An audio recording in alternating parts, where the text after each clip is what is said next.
Welcome back, folks, to Week 11 of Waiver Plug. I'm your host, Mike. Strictly business as always, winning games for you. These are the players you need to add, and we are on fire. Last week was a little bit slow, but we're back, and there's a ton of juice that we need to add on to our rosters. So pay attention. These are the players. Christian Watson, Green Bay Packers wide receiver, currently owned 17%. Yes, we all saw how many touchdowns he had last week. But with that being said, he needs to be added for these reasons. He saw 8 targets last week. And why is that important? Well, Dobbs is hurt. Dobbs is going to be hurt for a while. And somebody has to take those targets. We all thought Watson could have been it early in the season. And we all saw that week 1 big drop where he should have had 80 yards touchdown. But he's finally showing. Can he continue? I don't know. He always gets hurt with bruises, goes out of games, comes into games. But he's going to see a ton of targets going forward. And if I want to bet on anything, Green Bay has to make a push to start winning games. And there's no better reason for him and Rodgers to throw to Watson.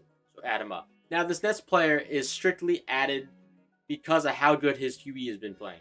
And we're talking about Cole Kmet. And yes, we're talking about Justin Fields balling out.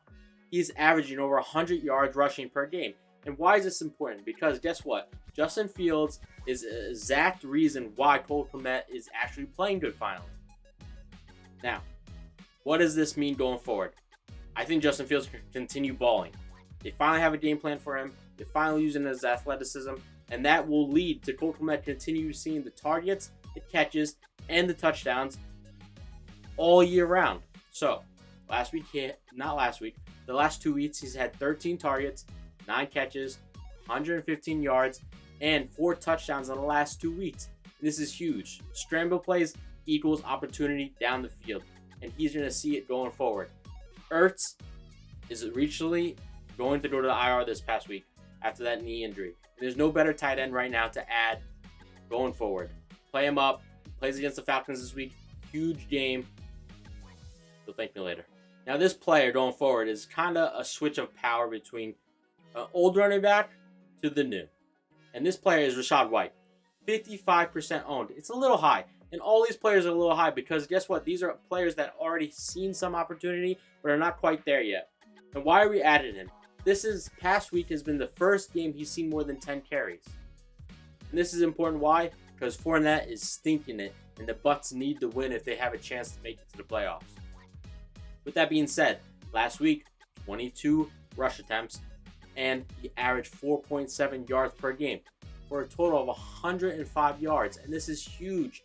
He is killing it, and Lenny looks like shit. Going forward, huge upside. I think you eventually take over the running back position from Fournette, and they need to run the ball. There's no better person to do it than Rashad White. Go add him up. Now. This player I added about a month ago. And why did I add him a month ago? Because he finally saw his production. He finally saw how good he could be going forward. Now, who is this player? Paris Campbell, 27% owned. And why did I add him last time?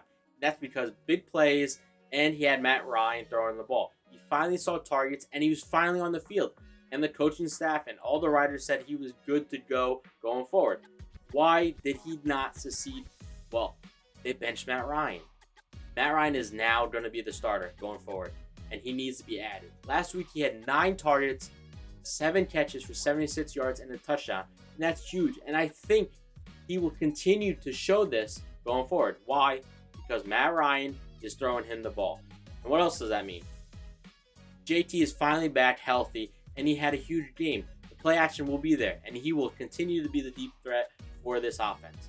So add him up. I think you can continue to see 6 to 8 targets per week, and he will be the big play potential down the field. I'm probably a week late, and I apologize for that. But Elijah Mitchell needs to be added, currently 60% owned. And I don't know why I didn't think about this. Most people dropped him, and I don't know why. But now people are adding him back up. He's finally healthy, came out of IR, and he is the backup to CMC. So why are you going to add him? Well, everyone knows CMC gets hurt. And no, we do not want that. But it happens. He's been hurt almost his last 3 years total for CMC.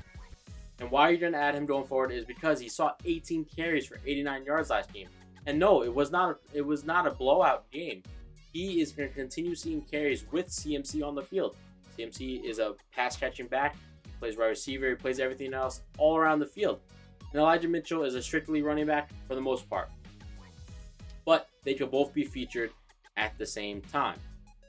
Also, Shanahan said today in his press conference that he wants to continue to have a 50-50 share between Elijah Mitchell and CMC.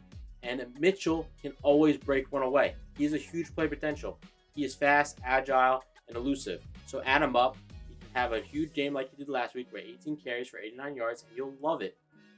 He should, no matter what, be on your bench because you own CMC. So go trade for him, go ask for him, go pick him up. 60% owned. If you're lucky, go ahead, go get him. As always, folks, thank you for watching our videos. Hit that subscribe button. Show us some love. Send us the wins. Send us the money you made. And we love you. As always, good luck. Win the season. Win the games. Win everything.